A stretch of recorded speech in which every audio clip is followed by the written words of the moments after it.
Lotto, trotse gangmaker van de koers.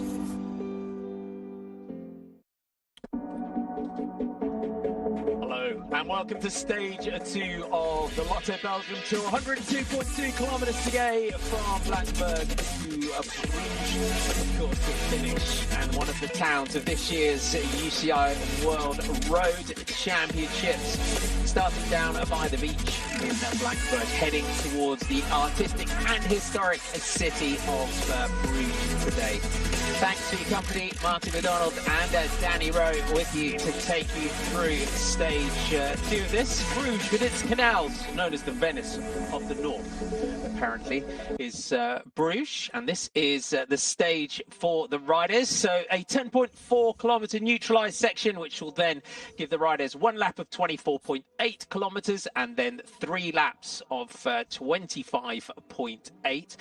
We have one intermediate sprint along the route at 51.6 to go on the finish line. That gives you 3, 2 and 1 bonus seconds. And then you have the Queen of the Stones competition at 65.7, 39.9 and 14.1 to go. And there is a jersey for the Queen of the Stones competition in this one. This gives you an idea of the run into the finish here. 102.2 kilometres. If you weren't with us yesterday, it was a stage victory for Trek Segafredo's Ellen van Dijk, 2 seconds ahead of her young teammate Eleanor Backstead from Wales, and the double junior bronze medalist at World Championship level, really stepping up in the pro ranks yesterday to take second spot behind one of the legends of world time trialing in Ellen van Dijk. Jolien Dora taking third at 4 seconds, and then Lotte Kopecky and was fourth at 5. We're going to take a look back though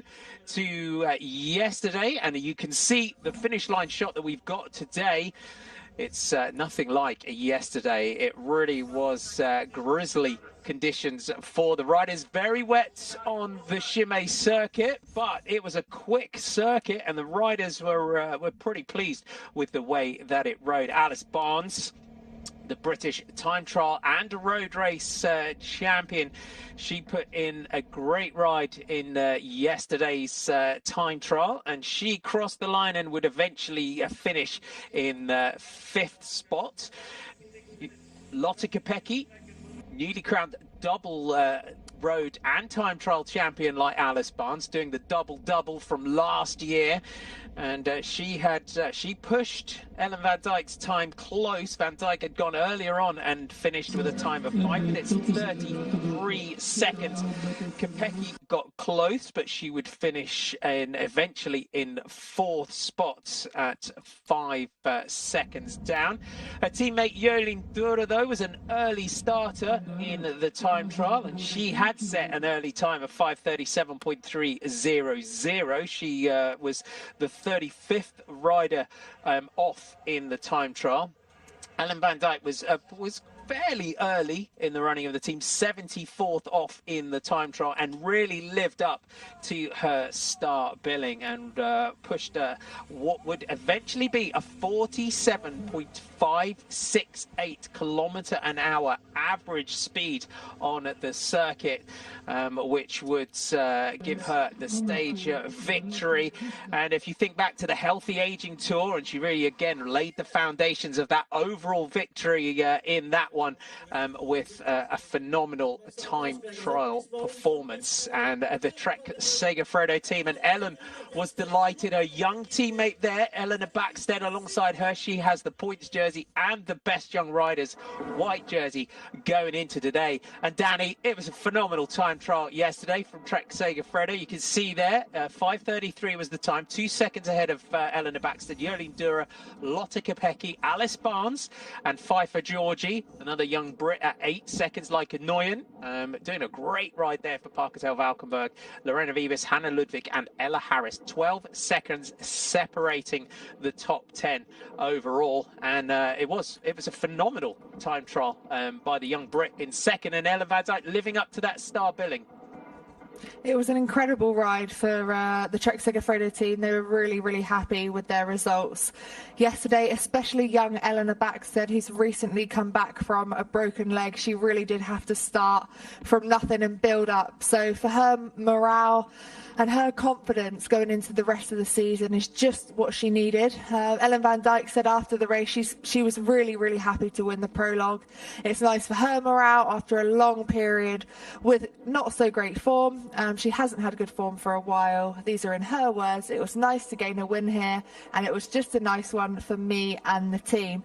The conditions were really grisly, weren't they, Marty? But again, Van Dijk actually explained that it was a straightforward course. There was only one corner where you couldn't go full gas, and she really liked it. So a great day out for Trek Segafredo. A great way to start this 4-day stage race, and it'll be interesting now how they play out the rest of the race. They've got a few cars to play for the overall and also the sprint with former world champion Amelie Didrikson. And today we have got a totally flat stage, so you would be predicting that it is one for the sprinters. We always say that. We do predict it could be one for the sprinters, and then a rider can then do what we now call doing a Grace Brown, as she did in Brugge de Pana on a flat stage, won that on her own on that occasion. Sana Kant there, just back of the team car, just getting a radio check earlier on today. And then after the neutralised section of 10.4 kilometres, they were then brought to a halt, and then the start proper is given. As this course today, to give you an idea of the conditions for the riders, 15 to 16 degrees Celsius, 58 to 61 Fahrenheit. So cloudy today for the riders, so in contrast to yesterday, just a 4% chance of rain. 19-kilometre-an-hour northerly winds and gusts of 35 to 37, and this was earlier on, and they would go through about 75k to go, and the race was kind of in 3 groups. We were just keeping an eye, so they went through the finish line there, and you could see in 3 distinct groups, and there was quite a few big names, Danny, that missed this this early split, and they really have had a chase on their hands. They have, especially Canyon SRAM. We noticed a few riders in those back 2 groups, including Alice Barnes, who was 5th yesterday, top of the list leaderboard for Canyon SRAM. Thankfully now we know that it has come back together. But on a course like this, like you said, Marty, on one hand it's predictable. We had a crash as well from Leen Lansens from the Bingo ladies team as well. She was quickly back on her bike and hopefully made it back into the peloton, number 212 out there today. But again, it is a perfectly flat course, but that doesn't always mean, it's a simple one to tackle. It's very much a changing terrains with narrow roads, wide roads, and the wind can really play havoc to the riders. So you have to stay attentive, always be positioned near the front, and never lose your focus. Not at all. You can see now we're live pictures, and it's been very much Team DSM that have been trying to control things on the front of the peloton. Parker Tel Valkenburg always very, very active in these stages, and they've got Amber van der Hulst, who is another real emerging talented sprinter from Parker Tel Valkenburg. Lorena Vibes, of course, coming through that system and through that team. So we're getting close now to the intermediate sprint, so 51.6 to go on the finish line, and so we'll be expecting riders to try and pick up these bonus seconds. So 3, 2 and 1 at this intermediate, and then you've got 10, 6 and 4 seconds on the line, so at the finish line. So the expect, with the gaps being quite tight in this one, so some teams to really want to try and keep this together and pull back those bonus seconds. So 2 seconds separating teammates Eleanor Backstead and Ellen van Dijk at the top of the leaderboard. 4 back to Jolien Dura and her Belgian national team teammate. They're at 4 and 5 seconds respectively. 6 to Alice Barnes, 8 to 5 for Georgie and Like Nguyen. Lorena Vibes at 9, and then Hannah Ludwig and Ella Harris at 12 seconds. So we know how these bonus seconds really can play out and affect the proceedings in these races. Just going back a little bit down the peloton here. So Antonia Gröndal there from the Rupel cleaning team on the back of the peloton. So we'll hopefully see now the run in to this intermediate sprint. Would you say potentially from teams that we would be potentially expecting or look at from someone like Team DSM with Pfeiffer Georgie up there, maybe look at Pfeiffer for the GC, keep her fighting for those bonus seconds, maybe look at Lorena Vibas to keep the look, you know, if she manages to take the stage today and take those 10 seconds, that would be, you know, phenomenal for her. And then they just keep the sort of stages and GC hopes alive between the two of them. But you can see now on the front, Bingo really now on the offensive, but the Canyon SRAM team keeping things back together, and it's Pfeiffer Georgie in that black jersey with the pink writing on it. That's the Queen of the Stones jersey. And Catalina Aeneas Sotocampos, who's the next G rider that you can see right on the wheel now of Pfeiffer Georgie. Emily Moberg sat right behind the British rider here as Loretta Hansen moves up for Trek Segafredo. Eleanor Backstead, well, being kept well to the front, and you're looking out for the red leaders jersey of Ellen van Dijk in this one. Just going back to Team DSM there, Marty, I think you're right. I think they've got a lot of cards to play with this strong team that they've brought into this race. Suzanne Anderson, Lorena Wiebes, you know, are the two of the most strongest sprinters within the world peloton at the moment. And again, Pfeiffer Georgie, she had a great time trial yesterday, finishing 6th, only 8 seconds down to Ellen van Dijk, and has had a super consistent season so far. She was 4th in the youth classification of the Healthy Aging Tour. She's had a lot of top 10s, again 8th in the Lotto Thüringen Ladies Tour only recently. So I think they will have her up there for their GC hopes today. And like you said, they've been so aggressive from the start of this race, always having riders present at the front. And that'll be, that's a great start for the team. Seeing Julie de Wilde in that Plantapura jersey, keeping herself up towards the front, but plenty of activity here. Riders keen to get away. Neve Bradbury from Canyon SRAM, lots of looking around. And this is the thing on a flat day like this as well. It is on quite a tight technical circuit. It's quite difficult to get away on a flat day like this. It is really tough, especially where the direction of the road is changing and the wind direction is constantly changing. It's really hard to kind of get into that rhythm, try and form an echelon potentially when you haven't got much road to do it, and then the wind is changing quite quickly. It really is a kind of game of cat and mouse, a totally flat stage. But we have seen the peloton split in 3 sections. The road does narrow at times, and I think that is where your best chance is to try and get away, try and catch the riders by surprise. And again, it's down to having that strong team behind you, having the riders placed, your leaders towards the front of the peloton, so they don't find themselves stuck and unable to react to any moves. And this is where the road, again, it narrows. There's a pinch point. We see riders desperately trying to cross the grass to move up 1-2 places, and actually generally will find themselves further near the back. It's just a sense of panic that the riders are just desperate to try and move up a few places at a time. So Shari Bossett and Emily Wadsworth just here on the back for Team Next G. And Next G, with every race that we've watched them in this season, this development team, they really are sort of getting stronger and stronger as a unit with every race that they do. And Rupel Cleaning, you can see there with number 136 just down the back of the group. So Antonia Gröndal from Rupel Cleaning. Back to the front, Jolien Dura. You're watching out for Jolien there in the green jersey, so give you an idea of who's wearing what today. So Jolien is in that green jersey.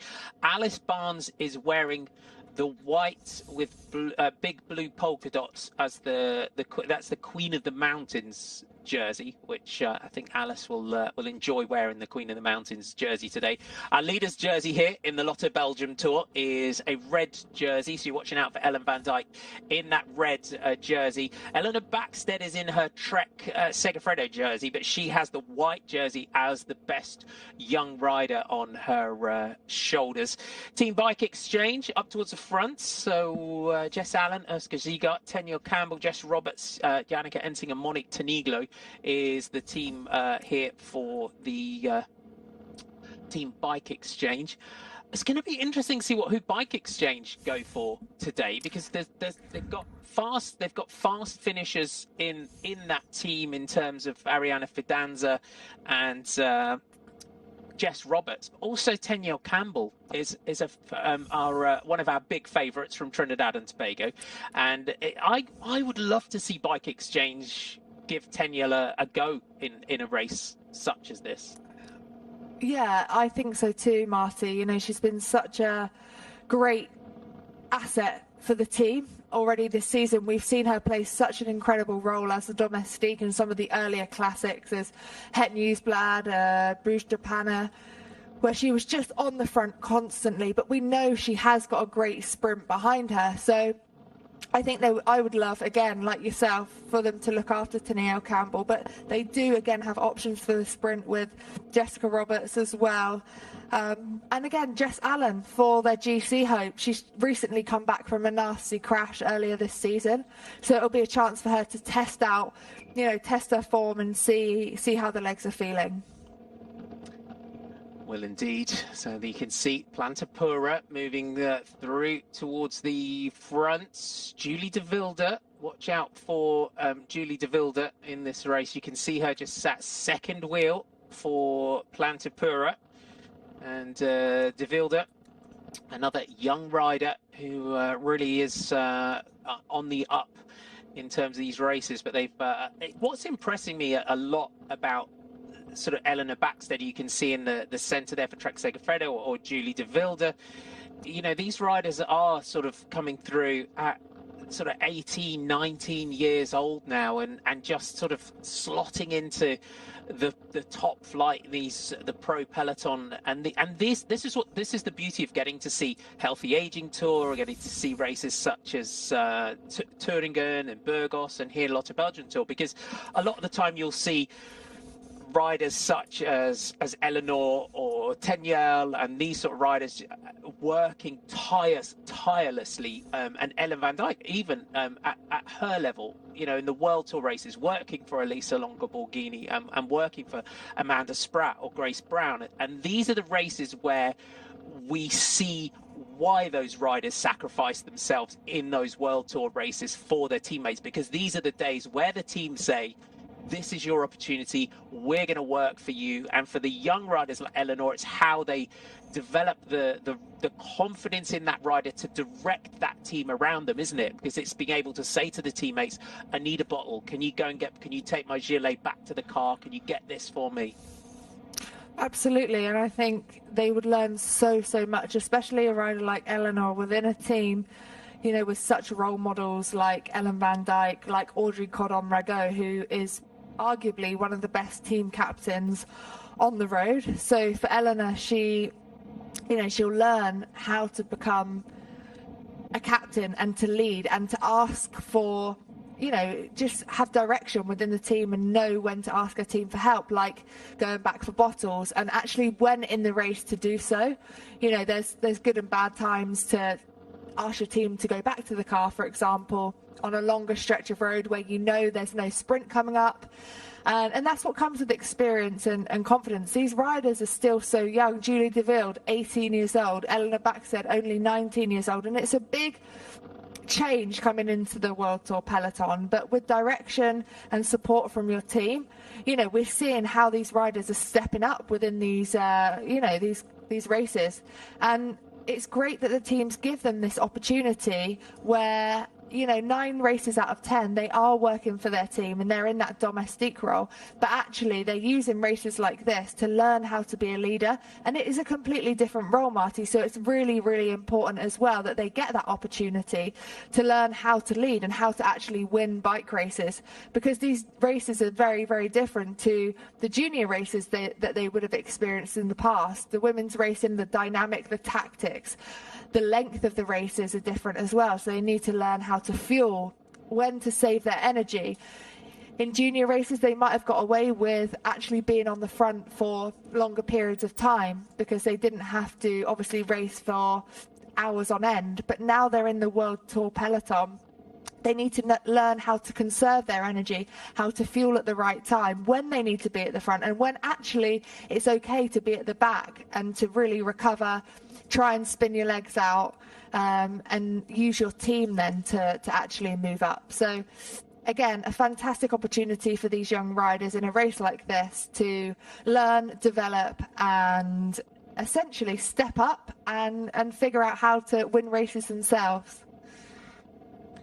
You can see the Belgian national team colours there. Belgium, you've got the national team of France, national team of Norway as well in this one, and the national team from Germany. Lotto, Sudal are just moving up on the right here. Movistar, they've got Barbara Goriski in the team today. Could be a day where Barbara, because we historically we know what Barbara can do in a sprint. For me, I think Movistar could be a good bet for her today. Yeah, absolutely, for the sprint. Barbara Grishki, again, for me, my memory of Barbara is that she's always positioned perfectly where she needs to be. And if you put her on a wheel of a teammate, she will stay there.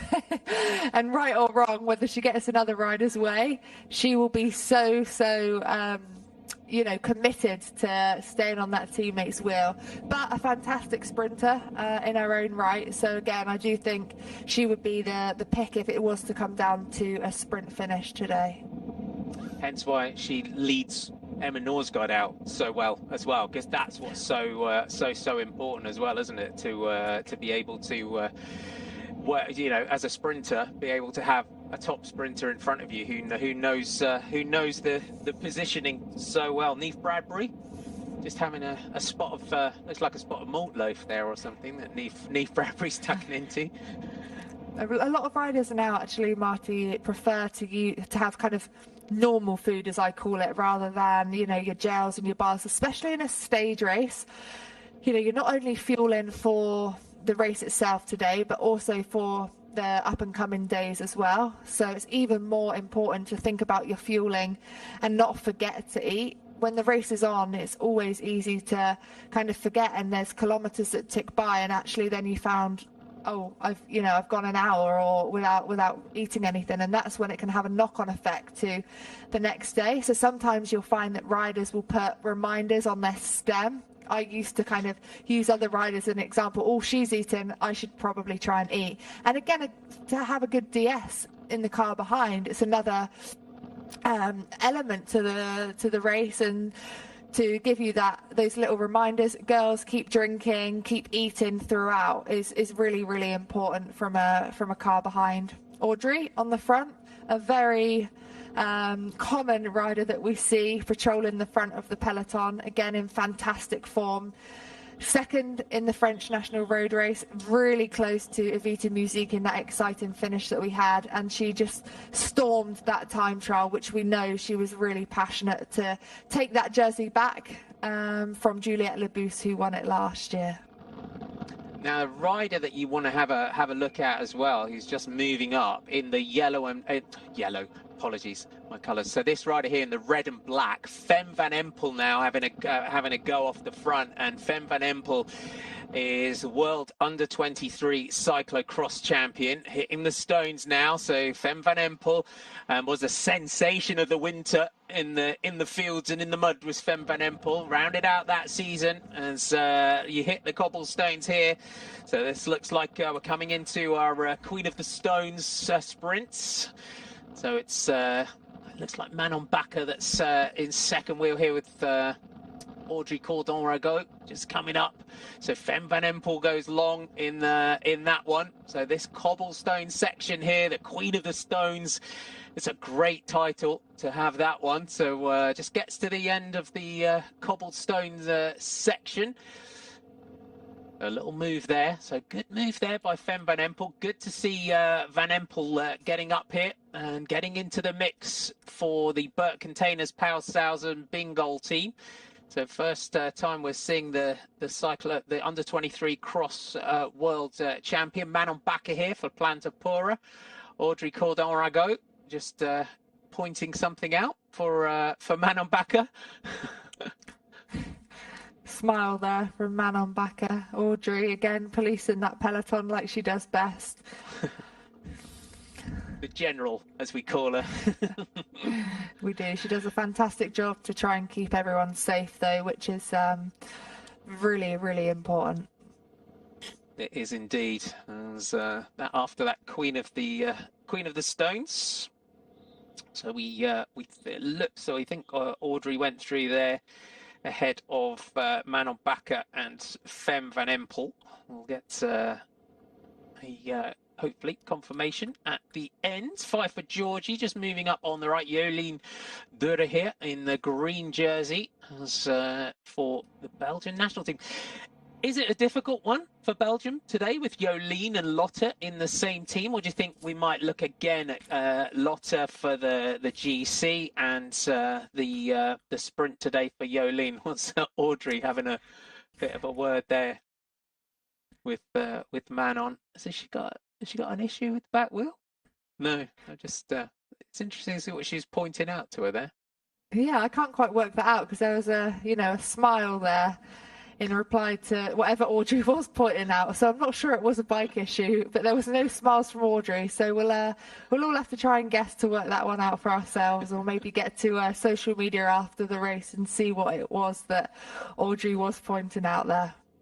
I was trying to lip read or listen in on conversations if the mics are sometimes open on the motorbikes to see what's going on here. Catalina Nes Sotocampos there from Next G, just reaching into her pocket. Fast finisher is Sotocampos. She's again another rider from Team Next G that we've kind of got to keep a little eye on as well. 20 years old, and she's been a world junior scratch champion on the track, and she's been a national champion in the junior time trial and the road race from Chile. So another flag and another country, which is good to see, and good to see Next G doing such a great job in developing a lot of riders. And they've also got the Watersley R&D team, and I think there's quite a connection between Next G and the Watersley team. That's a famous stage race as well each year for junior ranks that we kind of keep an eye on for riders if they win the Junior Healthy Aging Tour or the Watersley stage race as well. So we'll keep an eye on those riders in this one. As Belgium come up here with Jolien Dure sitting second wheel.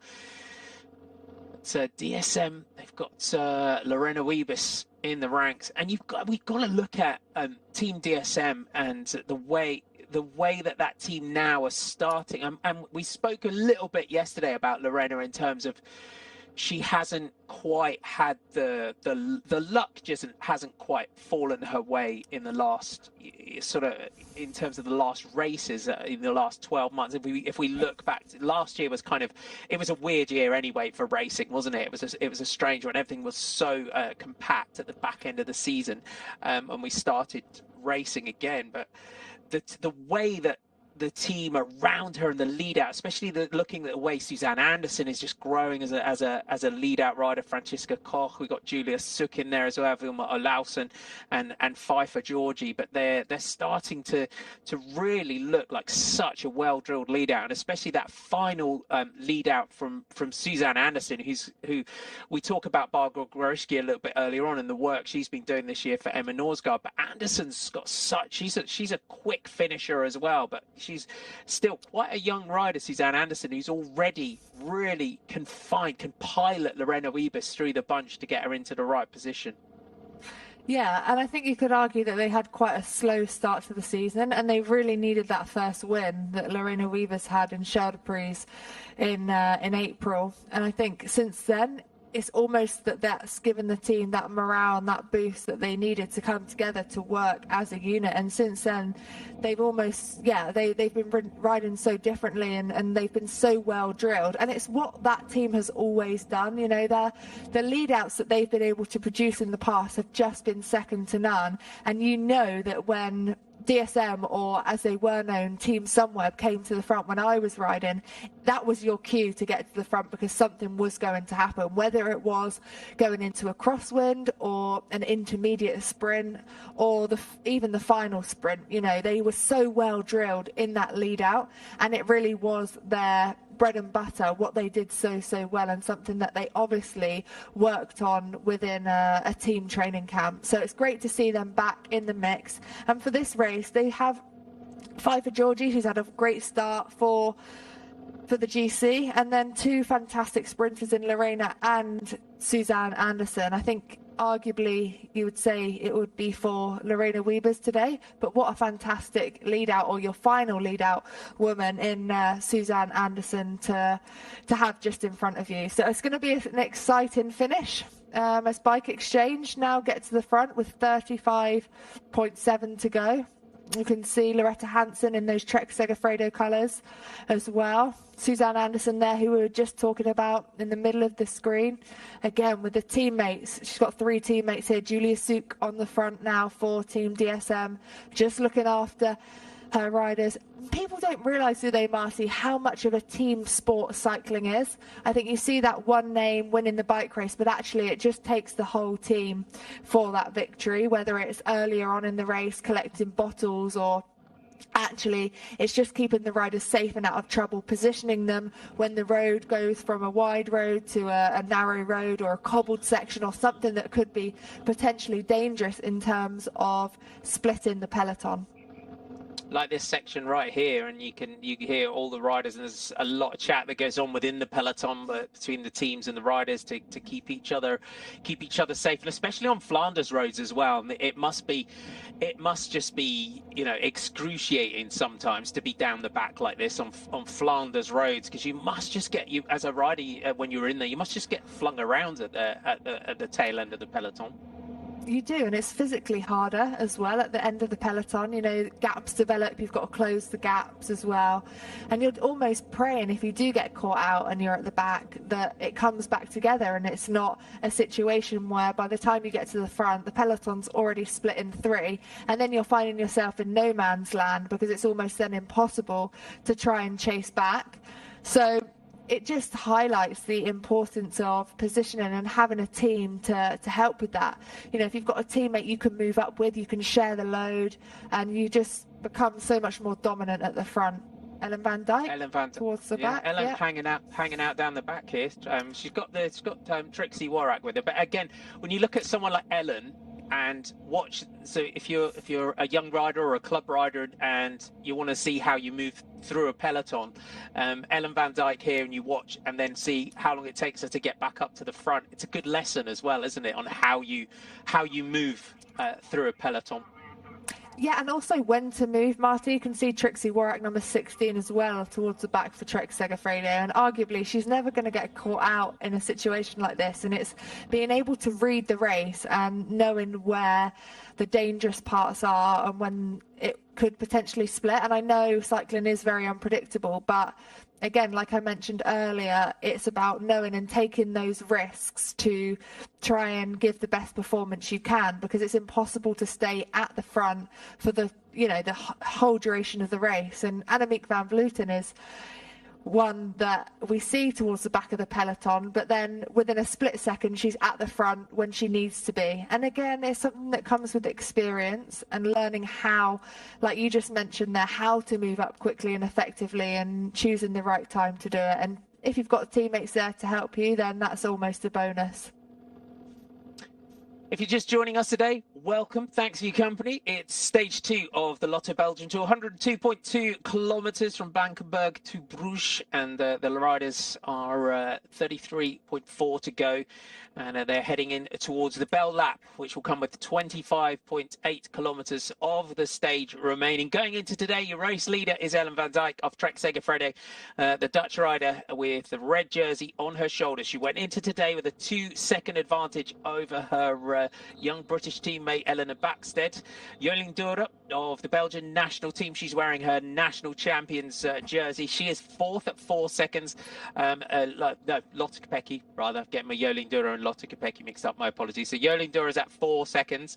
Lotte Kopecky, Belgian champion, is at 5 seconds. Alice Barnes at 6, Pfeiffer Georgie at 8, Lika Neun at 8, Lorena Wiebes at 9, Hannah Ludwig at 11, and Ella Harris at 12. 10, 6 and 4 seconds on the line, remember, in this one. So we'll see as this race goes on. But tomorrow, the stage, 137.5 kilometers from in around Galmarden. It's 5 laps. We have the Kongoberg and the Steenhoutberg on tomorrow's stage, and then our Friday stage, our final day in Gerardsbergen, 101.1 kilometers, finishing at the top of the Muur van Gerardsbergen, the Kapelmuur, the famous iconic climb, one of the most iconic in world cycling. So it is a tough final day, and Lotte Kopecky right in the centre there in that Belgian champions jersey. Monique Tinigler now on the front for Team Bike Exchange.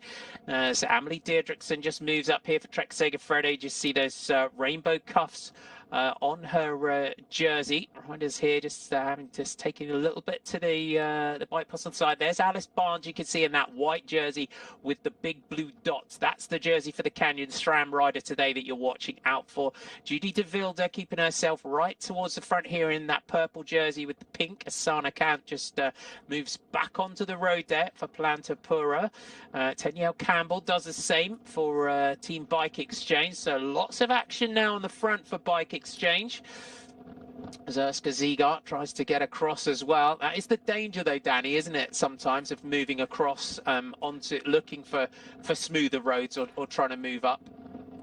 Yeah, it's how you get back at the right time. You can see Ellen van Dijk now on the right on that bike path, just crossing back onto the road, and you can see they're going to take this left-hand corner, and this is where they hit the cobbles and hit that super narrow section, and you could sense the desperation of riders trying to get to the front. And sometimes if you go too soon, you get swamped and you end up near the back. So you have to choose your time wisely and know when and how to move up, where the wind's coming from, and where exactly that turn is within the race that becomes narrow. I know for myself, I used to use a GPS, a Garmin, to map the route, even within a race. So I almost had a countdown.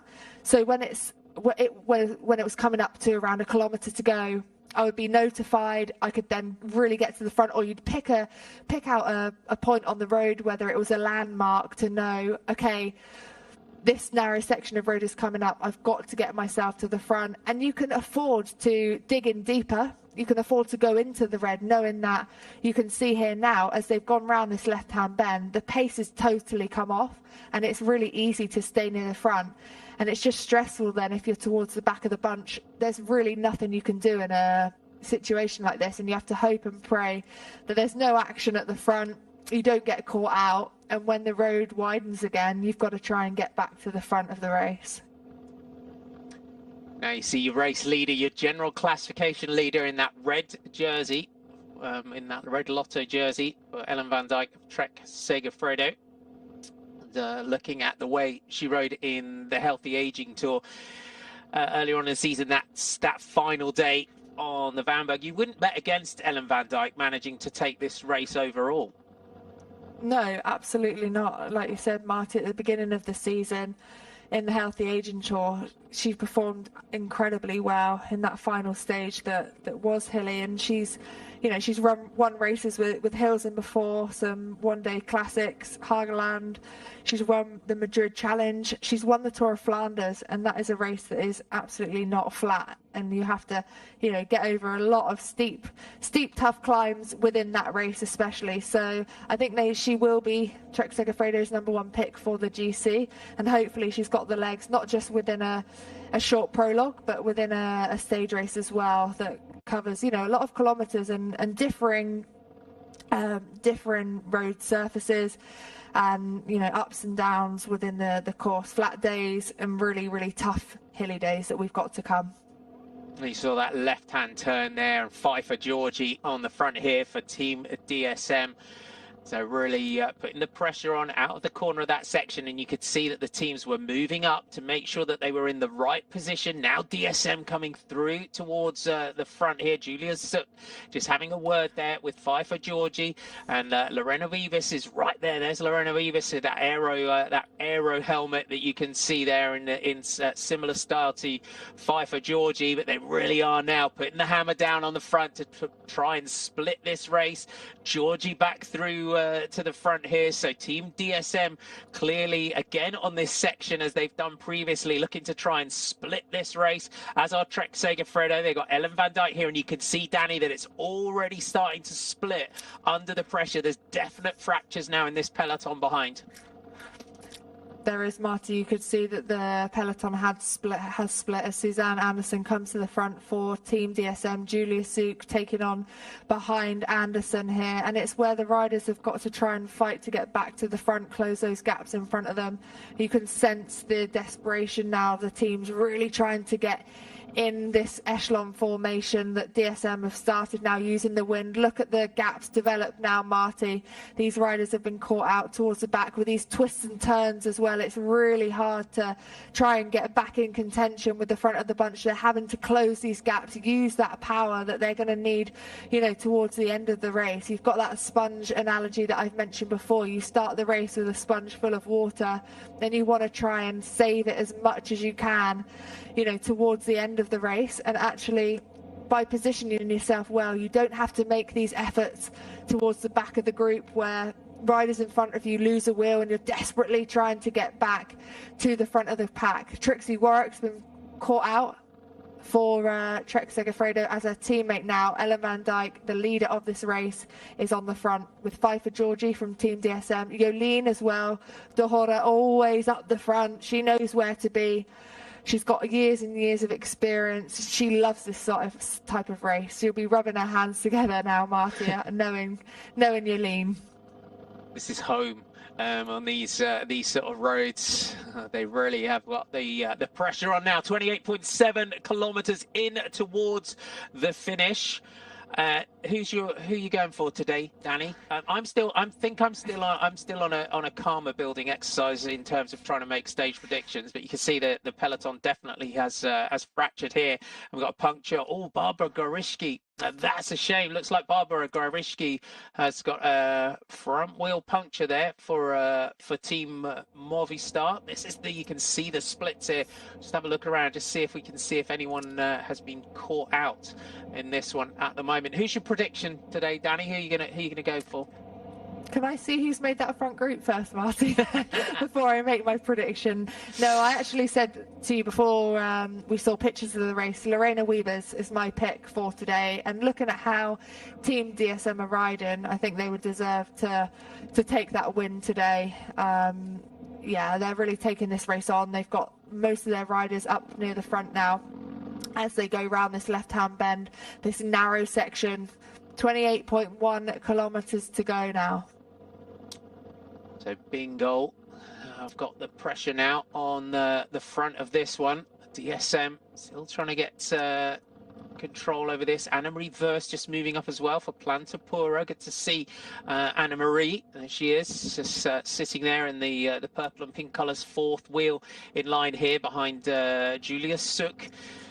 Anna-Marie She's another former World Under-23 cyclocross champion. She's been a European cross champion, and really one of the, you have pretty much not far off got the who's who of world cyclocross in this race this week. A lot of them now starting to build into their road campaign ahead of the road season, which is why you're getting to see them. They also, as Anna Marie does, mixes mountain biking, cyclocross and the road, so they really are a multidiscipline team, this one.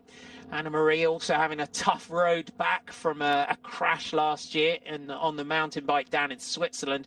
Really did have a bad crash. Had to have an operation on her shoulder. It's good to see her on the road here for Plantapura. So 15 seconds to Group 2, 25 now to Group 3. I'm having a look around here just to see if any of our top ranked riders in the general classification have missed this one. But Parker Tel Valkenburg keen to really press on with this now on the front. Amber van der Holst is their sprinter, as Loretta Hansen now moves up here for Trek Segafredo, just to try and get in on the action. Elena Amelia Suk with Leolin Tutenberg here for the German national team. Normally races for Sarah Tizet WNT. Emily Moberg is here as well for the Norwegian national team. A little bit of a split now off the front of this group. It was Femke Marcus for Team Park Hotel who was on the front that caused that split, Marty. I've seen Femke Marcus on the front on a number of occasions today. Sister of Rihanna Marcus, who rode with me in Wild Hills, who rides for Jumbo Visma alongside Marianne Vos this year. So going through the line with 1 lap to go. This is your front group here. As Amelia Suk just looks around, so 1 lap to go. I was just hoping they were going to show us that second group on the roads. We could just get a bit of an idea who was also in that chasing group. Pfeiffer Georgie just signalling as she moves across the front of the peloton here. Canyon Schramm keen to really keep the pressure on. You can see some of the Soigneurs along the side. Tough day for the Swannies to try and hand the bottles up on a day like this at this speed.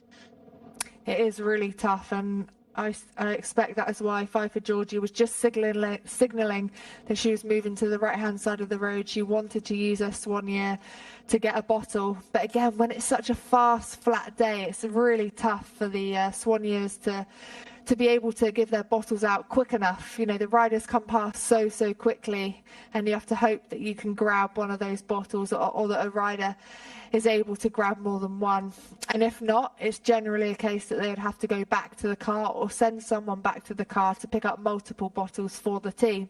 And then that's another tricky dynamic, because in a race like this, you just don't know when it's going to split or when it's not. So it's a risk in itself sending someone back. So important day out there for the Swannies, and that's the team behind the team, isn't it, Marty? You know, it really is a team effort, not even just from the riders, but from the staff as well. And it's really nice when, you know, the riders that take those victories really thank, you know, everyone involved.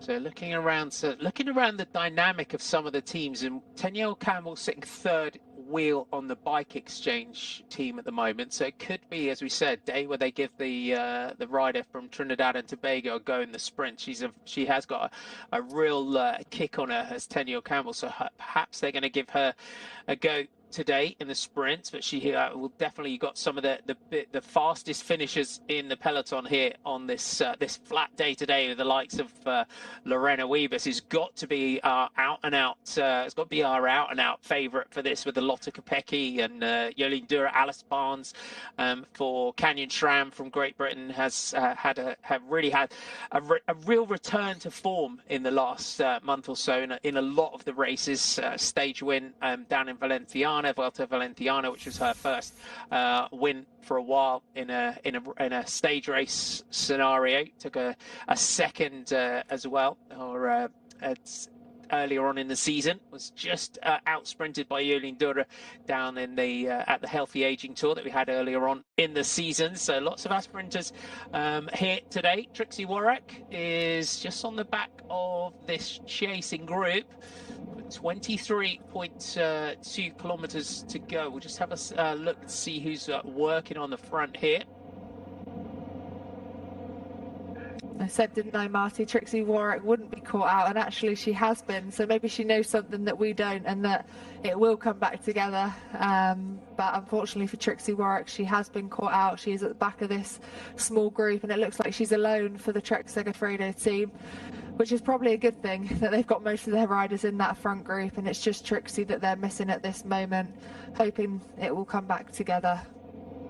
There's that group just ahead. So let's see here on the front. So our Rupel cleaning team in this one, Sarah van der Velde. This is our next group on the road, just going through the finish line. So our line here, our final lap of 25.8 kilometers in this one. So the Bingoal team, really Bingoal Casino, really keen to get out in the mix today in these light blue, dark blue colours. So powerful move now. So this is a good time to go. So 24 seconds you can see between the front group and the chasing group. Kelly van der Steen here for Bingoal Casino Chevalmier. So Kelly van der Steen just has a look under the arms. Tried multiple occasions now to try and get away. So this looks like a good opportunity and a good time to go. It does. Great move here by Kelly van der Steen, 25 years old, from Belgium. Again, she had a lot of race days this year. Her best result was 13th in GP Echo Strat, the 1.2 race at the beginning of May, and she was 13th in the national championships for Belgium. Lotte Kopecky taking the win, who's also in this race. Behind, looks like Lotte Soudal coming to the front to try and chase this move back. Movistar are the team that are on the front here. We'll look for number 3. There she is, Barbara Goriski. We saw her puncture, had a front wheel puncture. This helps the rest of that group having Barbara in here. So clearly Movistar now dropped 2 riders back onto this group to try and pace Barbara Goriski back into contention in this one. So good to see the team dynamic here back to the front with Kelly van der Steen from Bingoal Casino. Really tough point in the race to be out there, Marty. And again, it's hard to know what to do when you're in this position, because she has got a good gap. But again, if you look at the profile of the course and, you know, the fact that it does go from wide road to narrow road, which means naturally the pace does lift in the peloton, it's almost impossible to hold that power when you're out there on your own, and the peloton is fighting for that position. The speed's coming up, and it's really a mental battle to try and stay out there as long as you can. And then for the team, looking at who else is in that front group for your team. Do you have a sprinter, and what are your best chances of winning? Is it just that you want to get your jersey out there for the team? In which case it's about, just trying to stay out there as absolutely long as you can. But we've seen sometimes that these moves do pay off. And that's what I love about women's cycling. It is so unpredictable, especially in a stage racer like this, where, we've got some really tough stages to go. It's all about your team dynamic, the makeup of your team as to how you use a stage like today. Is it just about playing safe and trying to conserve the energy for the next couple of days, which we know are tougher on paper with the climbs that we've got coming up? Tomorrow's stage, we've got the Congo Berg and Steenhoutberg, and obviously on the last stage we've got the Kappelmuur as well to finish with. So good move out there by Bingoal Casino rider, but how long can she stay out there is the question. So went into today's stage at 39 seconds down on Ellen van Dijk after that time trial. So 39 seconds lost to Ellen van Dijk in the time trial. But Bingoal Casino Chevalmier, a team on the offensive here. 7 seconds, 24, but back to that group on the road here. So they under the pressure of Team Movistar, look like they're going to bring this group back into the race here. So Barbara Goriski will breathe a huge sigh of relief for the Movistar team. Let's run you through some of your other sprinters that you're watching out for. So we know that we said the likes of Lotto Kopecky, Lorena Wiebes, Amelie Deirdrickson, Alice Barnes, Jolien Dura. Ariana Fidanza's got a fast kick on her, maybe Tenielle Campbell from Bike Exchange, Amber van der Hulst, Victoire Berthaud as well from the Dolcini Van Eyck team. Nicole Steigenger, also another fast finisher from them. Julie De Wilde, perhaps from Plan to Pura.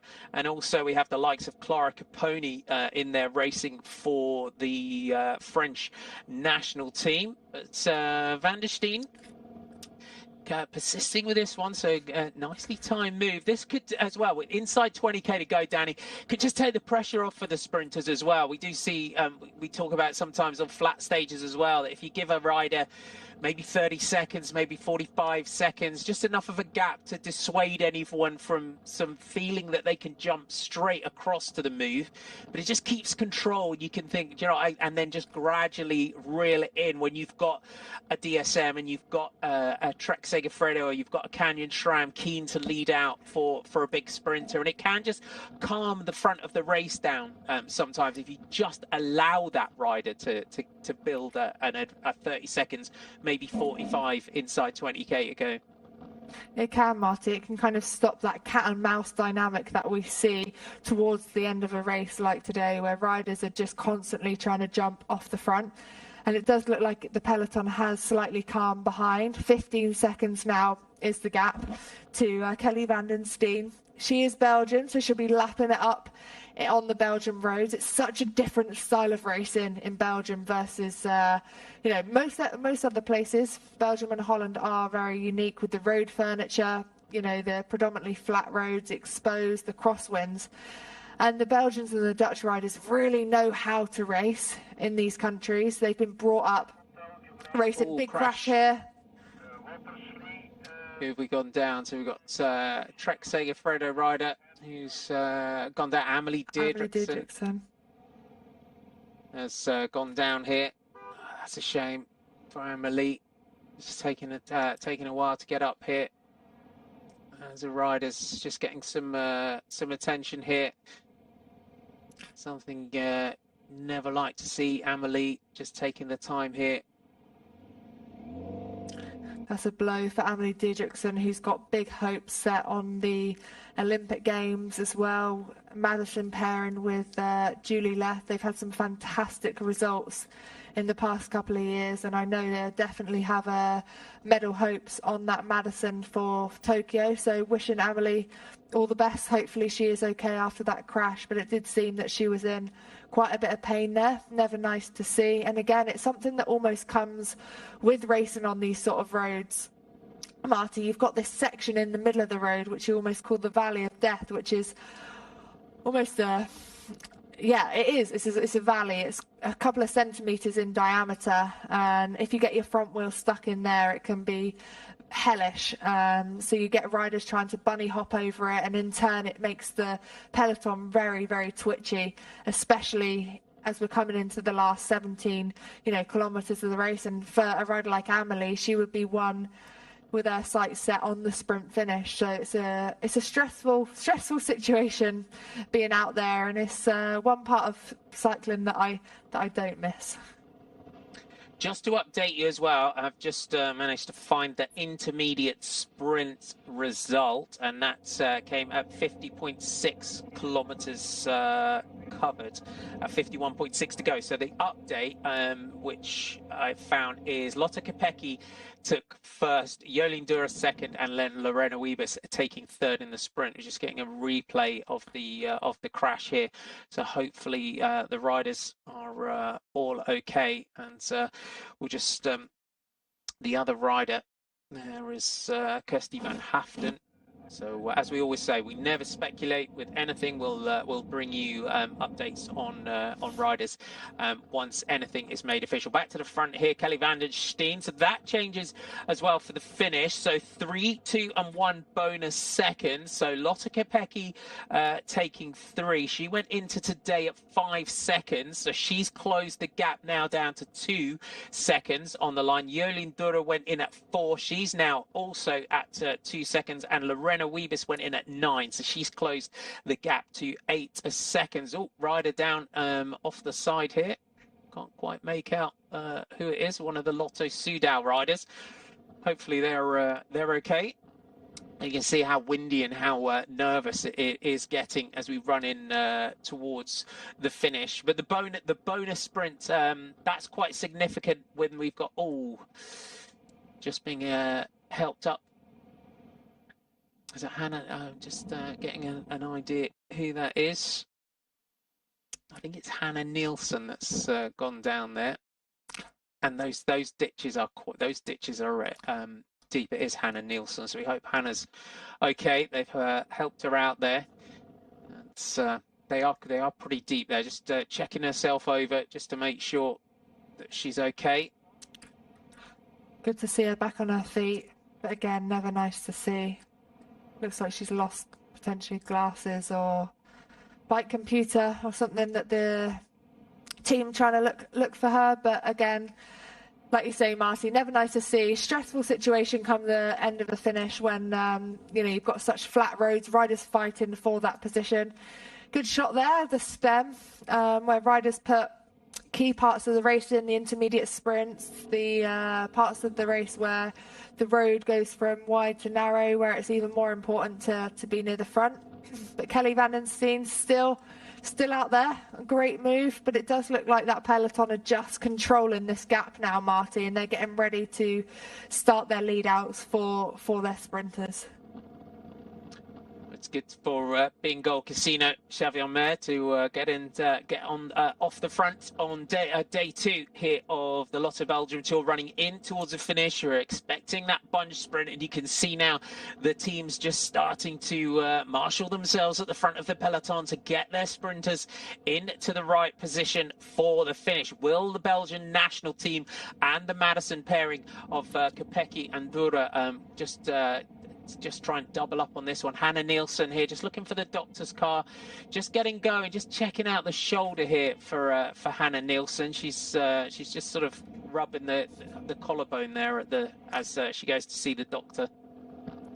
Yeah, you could see that it wasn't clearly not very comfortable putting pressure through her left hand. Hopefully not too much damage, but good to see the doctor there. The teams get very well looked after within the women's peloton now, Marty, and if she can't continue, she'll be able to get into the team car and then hopefully get more medical assistance come the end of the race as well. Hannah's it's a shame because Hannah had, early on in the classics, and we saw Hannah sort of really starting to make some real progress, sort of getting into up there in the early season classics. Kelly Van Der Steen here, just still holding that 8 seconds gap over the peloton. It just takes the time just to have a glance back over the shoulder. And again, it's a good demonstration here, Danny, on the run-in. You sit there 8 seconds, and sometimes the camera angle here from the front just kind of foreshortens that gap very slightly. But she's doing the right thing here, Kelly, because anything can happen, can't it? You have to ride till you're caught. Yeah, and she's had a great gap, and she is holding that gap, Marty. They're not catching her really, really quickly. And again, it just puts her and her team into, less stressful situations. You can see here as they go through these two buildings, there's pinch points within the road. There's the bridge that they're about to cross, the cobbled section. So for Kelly now, she's been able to navigate these, on her own in the safest way possible. And for her team, they can just sit back and follow as the riders do start to make it up to Kelly Van Den Steen now. I think that natural sort of rise in speed for the peloton through these technical sections unfortunately worked in Kelly Van Den Steen, not in Kelly Van Den Steen's favour, as this Plantia Pura rider. Can't quite make out who that is right now. Bakker. So we're on the Queen of the Stones, and it's Bakker and Van Empel again coming up towards the front. Our final Queen of the Stones sprint of the day. Manon Bakker through to the front here for Plantia Pura. Takes that one, talks into the radio. So Manon Bakker takes that from Fem Van Empel. So a little pat on the back there from Fem van Empel. So clearly the cross riders are up for the Queen of the Stones competition. Manon Bakker and Fem van Empel coming through there. Kelly Vandersteen, though, is going to continue with this one. Nice sportsmanship there, wasn't it, Marty, from the cyclocross riders? And the Bingo Casino deciding to 1-2 now. Natalie Van Gogh just off the front here now for Bingo Casino. As Van der Steen just drops back there into the group. So we'll see when the now as we look around the front of the peloton. Sota Campos still up there for Team Next G. Danielle Campbell still there as well. Movistar, you can see the Movistar jerseys also up there. So Van Gogh here has got a small gap off the front of the peloton. So clearly Bingo Casino have been given the orders today to try and light up and perhaps try and spring a surprise on the stage today. Ellen van Dijk, a little bit further down the peloton than I'd like to see Ellen van Dijk again at the moment. Yeah, hopefully she finds a will of a teammate to be able to get herself back towards the front, staying out of trouble. Again, I don't think she'll get involved in the sprint of today's stage, but it's about staying out of trouble for the rest of the tour. But Natalie Van Gogh, again, a rider that I found myself in a break with before, a super strong rider, and one that you really do want to see in a group that's off the front. She really does do a fair share of the work. She's not afraid to get involved. 46 years of age now, Marty, so she's been in the peloton for a number of years. Really, really experienced, has had some good results in the past. Second place in Doorsdale Westhoek as well. And again, knows how to race on these roads. Dutch rider, so she'll be lapping these sort of conditions out. So you can just having a glance back over the shoulder just to see where that group are behind. So the final Queen of the Stones sprint. So that competition will play out each day. And a little bit of, again, it just allows a little bit of calm on the front of the peloton as the sprinters teams just want to organise themselves. They've just got to be careful as well, Danny, that they don't come through to the front too early and start to use up more riders than they really want to too early in their lead outs. Yeah, and sometimes that happens due to the fact that there's a rider off the front. It kind of gives them that panic that they need to start chasing too early, and like you said, that means that they've then used up the riders on the front before the lead out for the sprint starts. But this is a really good gap now for Natalie Van Gogh. We haven't seen a time gap on our screens yet, but you can just see through the images that she's got a significant gap here. So she'll have her head down now. Really impressive riding from the Bingo Casino team. There's the Queen of the Stones, the third Queen of the Stones results. So they're putting Maëlie Grochetet in there for France. So I think Kelly Vandersteen might have a word about that one. So Manon Bakker and Fem van Empel with Kelly Vandersteen, I think, still managing to take second in that one. The graphics, sometimes they do get the numbers can sometimes get confused, but good to Manon Bakker really starting to fight for that one. So good to hopefully a good battle to come in the days to come. This one, in terms of, we got 4 Queen of the Stones sprints tomorrow to contend with, and for those teams, it's a good jersey, getting an intermediate sprints jersey or a competition jersey, just like this with Bingo Casino Chevron today. Even if they don't manage to hang on and take the stage, it's each day on the podium and right on the front on the start line and those kind of things. Yeah, it's great, and it's great to see some of the smaller teams going for those intermediate jerseys, and it's really, really important for the sponsors to get their names out there on television, within the broadcast, within the media, and again, it's what helps the growth of women's cycling, and it's really important for those smaller teams to have these intermediate goals to go for. It gives them that motivation throughout the stage, and I think in turn it actually helps with the overall as well, because it gives them that united goal within the race, and I think subsequently it means that they are towards the front of the peloton, which probably means that they're going to be there come the finish. So fantastic for Bingo Casino today to have these riders out in front. They've taken this race on, they're riding really aggressively, and it's going to pay off.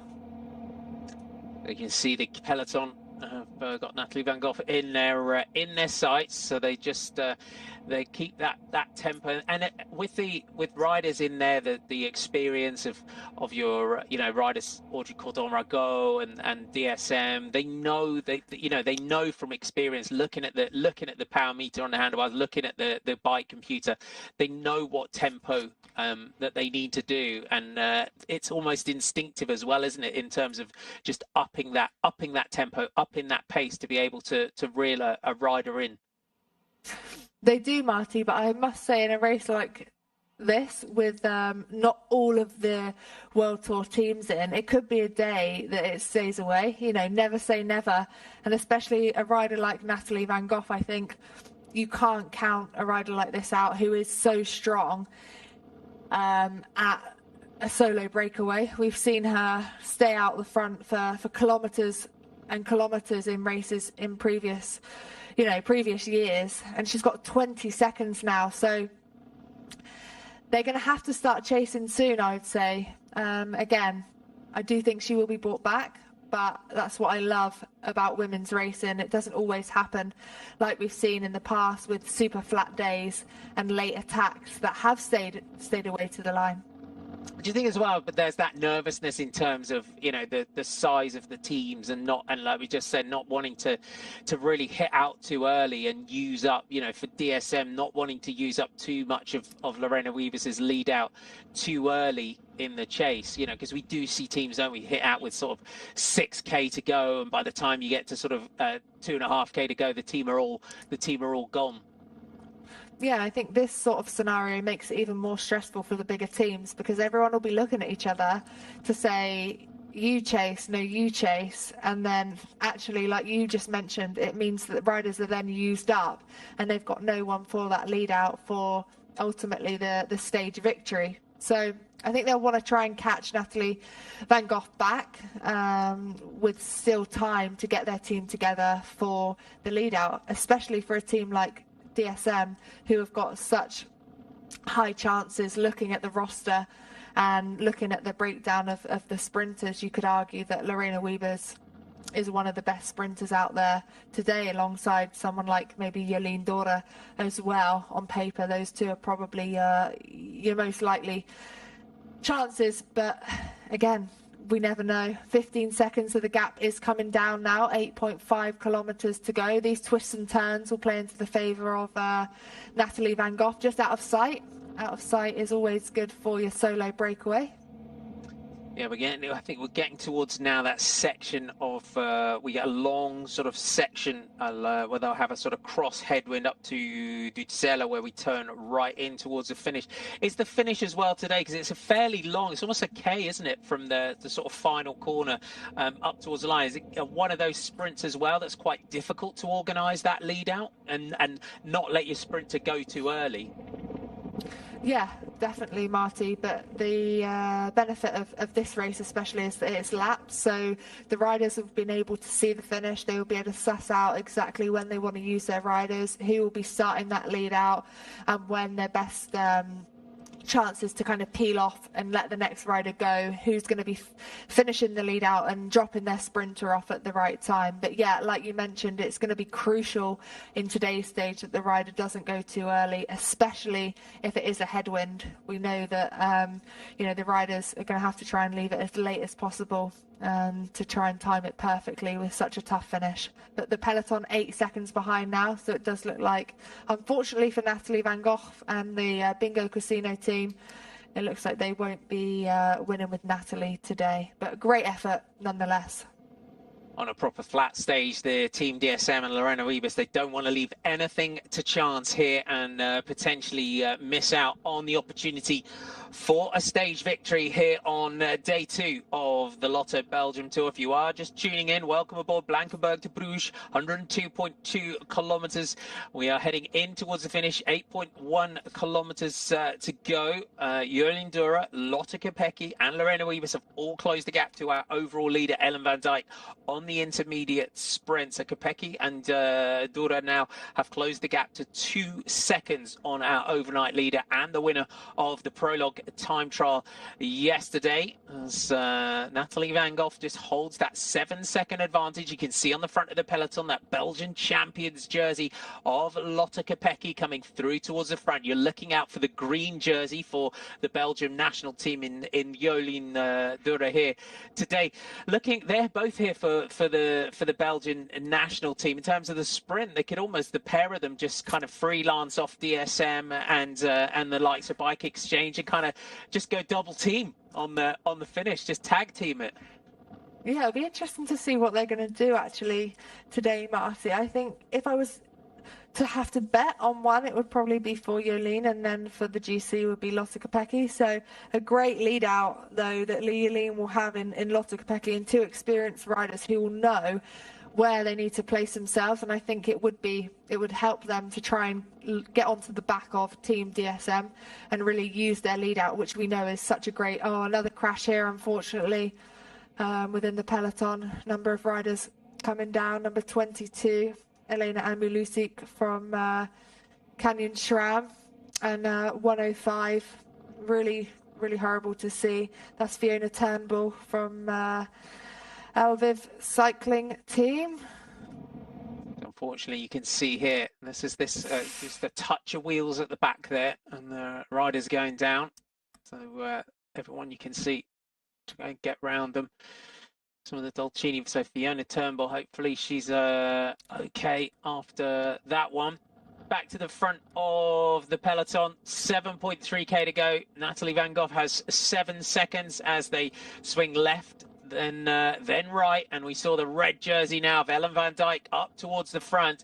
So Ellen now clearly just positioning herself at the front of the peloton. They have the sprinters, Kopecky and Dura, have closed the gap in this one, but for Ellen, she's just as well, it's got to be maybe today mindful of finishing as high up in the peloton as she can. Even if she loses the jersey because of the bonus seconds, keep yourself in a real forward position within that peloton come the final days. Yeah, it's stressful, Marty, a finish like this, and she's done it time and time again on this left-hand corner where the road narrows, to be near the front, to stay out of trouble. And I think she will try and be up there come the finish, just to keep herself out of that, hectic change of pace and riders sitting up from their lead out. She doesn't want to get caught out and lose time. Again, we do see crashes in the finish, and for GC riders, it's important that the teams keep them safe. And generally, the safest part of the race is close to the front. Natalie there just being caught by Ellen. Nice smile there. You can see Abby May Parkinson, who I actually coach, on the right-hand side of your screen for Lotto Soudal. Great to see her up there in the last 6.5 kilometers of this race. Catalina Nea Sotocampos for Next G. Good position for the Next G rider. Amber van der Hulst also up towards the front for Parker-Tel Valkenburg. As riders just get to, you can see their way, the road just narrows down and how nervous it is a little bit further down back of the peloton. So rider here, Lerty Boskamp. We've got one of our French riders that just peeled off as well. But Ellen van Dijk, the leader's jersey, though, on the front here as they swing left, now puts the pressure on. Just potentially here as well, Danny, to try and split this peloton. Little flick of the elbow, and it's going to be Movistar, though, that come through to help at the front. We know this position, this point on the circuit from previous laps. So Ellen van Dijk now to try and split this peloton on this open crosswind section.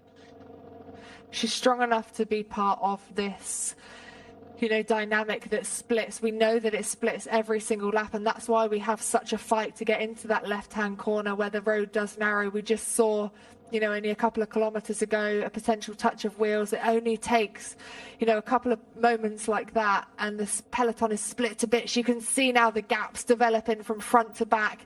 And when the pace naturally picks up in the last 5 kilometres as teams start to get their lead-outs formed, it's so hard to fight back to the front. So for Ellen van Dijk, she's put herself in the perfect position here where she can just stay focused but relaxed towards the front of the bunch, to keep herself out of trouble, and then as well hopefully be able to help her team come the finish. Amelie Didrikson, we don't know how she is. I would be surprised if she's back in the race, but again, they've got a great backup in Loretta Hansen, who we know can sprint as well, who I've just spotted actually towards the front the front of this group. Monique Teleglo, a fantastic asset to the Team Bike Exchange on the left, coming to the front. And this is where the teams are starting to fight now, Marty, to get their lead-outs together. They are indeed, and you can see Plantapura just coming up towards the front. 4.9 kilometers to go. Leylin Teutenberg is the German national team rider that's now on the front here. Movistar, you can see riders just having to just hop over a little bit of the road furniture here. So you can, looking back a little bit further, those little splinter groups that have just been fractured off the back of the peloton now. Movistar, they brought Barbara Goriski back through to the front after that front wheel puncture. DSM are just trying to collect themselves in order to try and lead out now for Lorena Wiebes. Taniglo out of the saddle. There's Loretta Hansen. Alice Barnes just coming up through there. You're watching out for the Canyon SRAM rider there in that Toyo Tires Queen of the Mountains jersey, the white with the blue spots on it. Ellen van Dijk, the Lovenite leader, still close to the front here.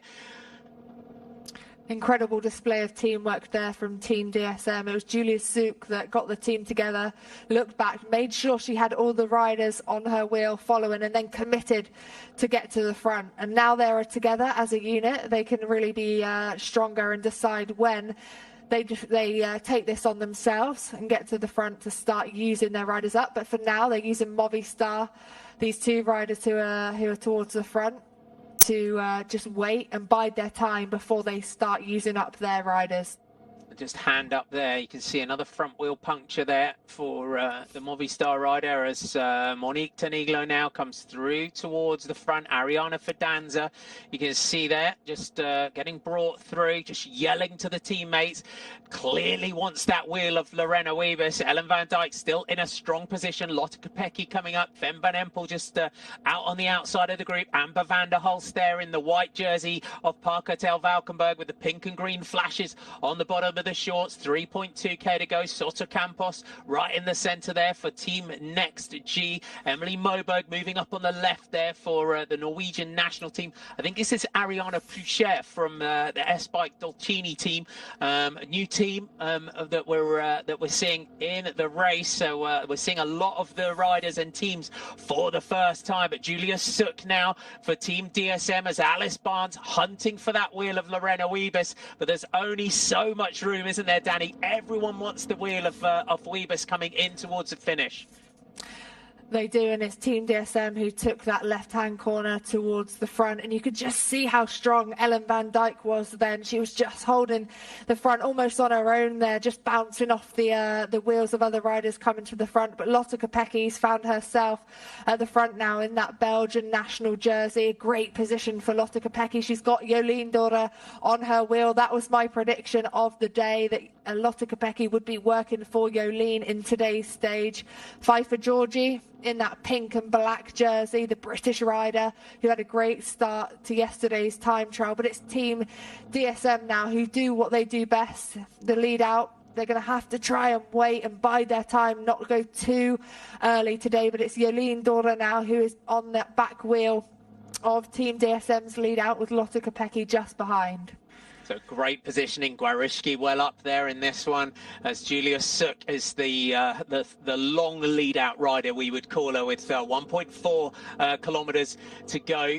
Julia Suk does this big job now, and she'll hand over to the rest of Team DSM for the lead out now for Lorena Wiebes. Movistar poised and ready. Alice Barnes well in a position now. Kopecky just on the outside as Teniel Campbell trying to move up here for Team Bike Exchange. Monique Taniglo and Ariana Fidanza now brought through. Fidanza decides that she wants the wheel of Alice Barnes. The big lead out now. Kopecky in a great position now towards the front. Parkartel Valkenburg just trying to bring their riders through. Pfeiffer Georgie now ups the tempo on the front here for Team DSM. Big turn now by the British rider in that Queen of the Stones jersey to try and lead out for Wiebes, who is now out of the saddle. Loretta Hansen is well up there. Kopecky, Van der Hulst, Jolien Dura, you can see tucked down in that green jersey. They open up for the sprint. Jolien Dura now gets the front. They come through on the inside, but it looks like Lorena Wiebes on the inside. It's Lorena Wiebes who takes the stage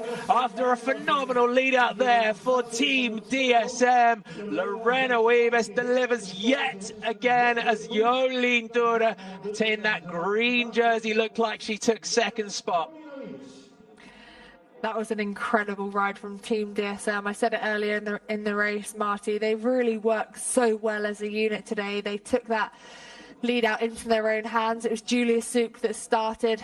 She handed over at around 1.5 kilometers to go. And to have Suzanne Anderson in front for Lorena Wiebes, it really was the perfect lead out. A fantastic sprint, and she's done it again. Brilliant to see. Great demo of the lead out there. Her 8th victory of the season, her 31st victory as a pro, and just 22 years old is Lorena Wiebes, and she really is.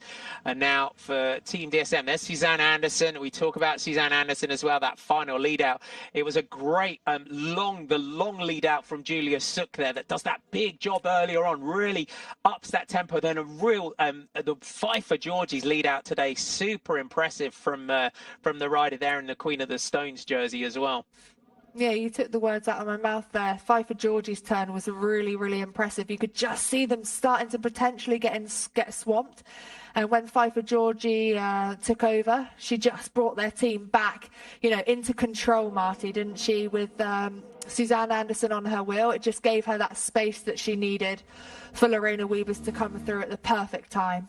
And there's Suzanne Anderson's final lead out. That's what we were talking about earlier on. And Anderson's such a great sprinter in her own right. But Wiebes and Jolien Dura, looks like Barbara Gwarishki. We've got a Movistar jersey well up there. Barnes, Van der Hulst, Hansen, Moberg, all around the front there. Suzanne Anderson, you can see celebrating just in front of Lotte Kopecky in that one. But yeah, super impressive teamwork yet again by Team DSM. You look at Lorena now.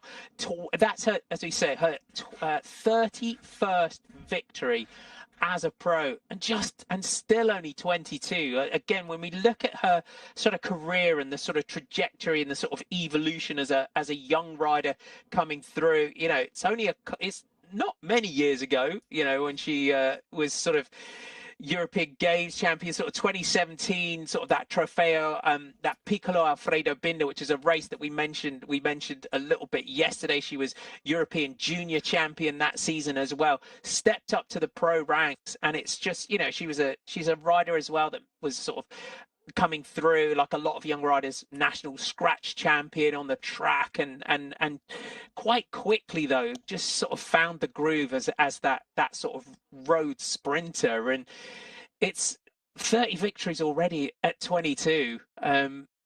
She could be, one of the most successful riders of all time when we look at the career that she could have.